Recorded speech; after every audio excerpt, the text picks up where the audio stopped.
Welcome to টুকি kitchen ব্লগে তোমাদের সবাইকে জানাই স্বাগত। আজকে একটা ছোট্ট মিনি ব্লগ নিয়ে চলে এসেছে তোমাদের সামনে। তো এই গরমে তো সারাদিনের শ্যুট নিয়ে ভীষণই কষ্ট, আর কিছু ভালো লাগছে না। গরমে কি করব, টিকাই যাচ্ছে না কি ঘরে, এরকম একটা ব্যাপার। তারপর আমার কাজ সকালবেলায় স্নান টান করে এই সব কাজ সেরে নিয়েছি। এদিকে ঘর টর পরিষ্কার করে নিয়েছি, সব কিছু বিছানা টিছানা তোলাও কমপ্লিট, আমার পুজো দেওয়াও কমপ্লিট, দেখতেই পাচ্ছ। তো তারপর এই যে এখন দেখাচ্ছিলাম বাইরেটা দেখো কীরকম। এই যে একটু মানে গাছ টাছ কটা আছে, তবু অনেক মশা টশা খুললে তাও একটু সময় খুলে দিই সকালবেলায়। তারপর চলে এসলাম ফাইনাল রান্নাঘরে। তো রান্নাঘরে এসে আমি এখন রান্না করছি মাছের ঝোল আলু দিয়ে, আর টক ডাল করব, আর হচ্ছে ভাজা। তারপর এই যে রান্না হচ্ছে, আর এত গরমে রান্নাঘরে তো থাকতেই পাচ্ছি না, কিন্তু কি করব, কিছুই করার নেই, রান্না তো করতেই হবে, মানে রেগুলারকার কাজ। তারপর এত গরম লাগছে তা বলে বোঝাতে পারছি না। বাবু আর আমি দুজন থাকছি, আর চুলগুলো পুরো ভেজা, স্নান করে আর শুকাতে টাইম পাইনি, যেহেতু আমি এখন রান্না করছি। তারপর দেখো রান্নাঘরের সাইডেই যে আমার ফুল গাছ কটা লাগিয়েছিলাম, সেই গাছগুলো তো দিনের বেলা তো জল তো দেওয়া যায় না, রাত হলে তারপর দিই, কারণ এত ট্যাঙ্কের জল এত পরিমাণে গরম হয়ে যাচ্ছে, ঠান্ডা হবে তারপরে সেই জলগুলো দিচ্ছি। তারপর এই যে আবার চলে এসেছি ঘরে। তো এটা তোমার ঘরের সঙ্গেই ছিল। তারপর এই যে এখন মাছের মুড়োটা ভেজে নিচ্ছি, এখন কাতলা মাছের। তো এইটাও তরকারিটা রান্না করবো আর কি। তারপরে এই যে আলুটা ভালো করে ভেজে নিচ্ছি এখন, আর একটু আদা জিরে আর লঙ্কা বেটে তারপর একটু গরম মশলা দিয়ে একটু কষিয়ে তারপরে রান্না করব আজকে আলু দিয়ে ঝোলটা মাছের। তো ভীষণই ভালো হয়েছিল, তোমার দাদাভাই বলছিল ভীষণ ভালো হয়েছে, আর আমিও খেয়ে দেখলাম সত্যিই ভালো হয়েছে।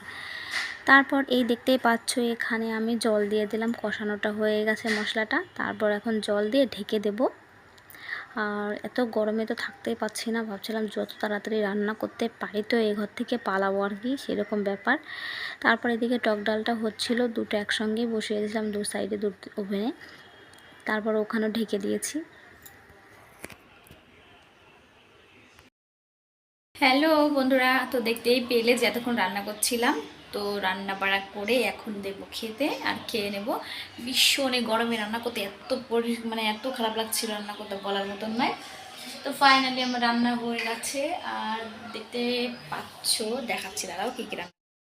মাছের ঝোল, আর এই যে টক ডাল, আর হচ্ছে ভাজা।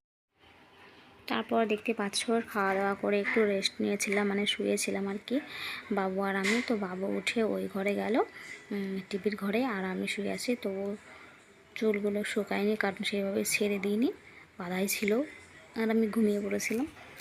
তো এখন বসেছিলাম একটু, যে এখন প্রায় ওই 5টা বাজে সেরকম টাইম হয়ে গেছে। তারপর এটা ছিল পরের দিনকার শ্যুট, আর করিনি। তারপরের দিন আম মাখাচ্ছিলাম, সেই আম মাখাটা আবার শেয়ার করেছিলাম। এই গরমে কি করব, একা একা আম মাখা খেতে তো ভালোই লাগে না। তো বাড়িতে গেলে সবার সঙ্গে কলা পাতায় করে নিয়ে খেতাম, সেটা একটা অন্যরকম অনুভূতি লাগতো, আর সবাই মিলে। তো কি করব, কিছুই করার নেই, যেহেতু কেউ নেই এখানে, তো আমি একাই করছি। আর চিনি দিলে যেহেতু তোমার দাদাভাই খায় না, আর একটু চিনি না দিলে খাওয়াও যায় না, এরকম একটা ভীষণ টক আমগুলো ছিল। এইগুলো নিয়ে এসেছিলো একদিন, ভাগ্নে এসেছিলো, ও নিয়ে এসেছিলো ওদের কাছে আম। তো এত বড় বড় হয়ে গেছে। আর আমার ভিডিওটি ভালো লেগে থাকলে তোমরা লাইক কমেন্ট শেয়ার আর সাবস্ক্রাইব তো অবশ্যই করবে, আর কমেন্টে জানাবে কেমন লাগলো। তারপর আর কদিন পরে যাচ্ছি বাড়িতে।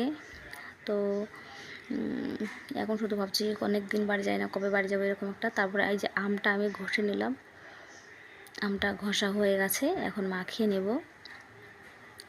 আর এর আগে একদিন লঙ্কার গুঁড়ো নিয়ে এসেছিলো, পুরো একদিন একটু মানে গোটা গোটা, যেগুলো ঢেঁকিতে কুটলে যেরকম হয় না, যে একটু বই থাকে, মানে ভাঙা ভাঙা গোটা গোটা সেরকম ছিল।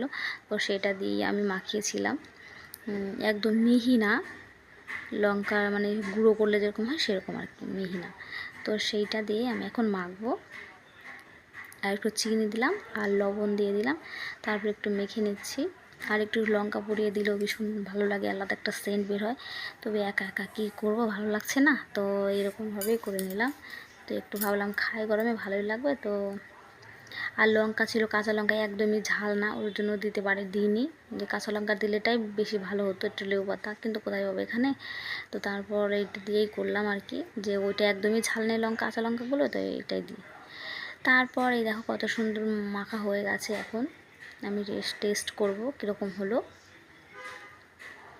তারপর এই যে দেখতে পাচ্ছ যে মাখা হয়ে গেছে, আমি একটু মানে খেয়ে নিলাম, দেখলাম খুব ভালোই হয়েছে।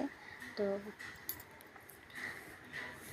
এই যে দেখতে পাচ্ছ কত সুন্দর থকথকে হয়ে গেছে একদম, আর অল্পই করেছিলাম, আর মিহিটা খুব সুন্দর হয়েছে।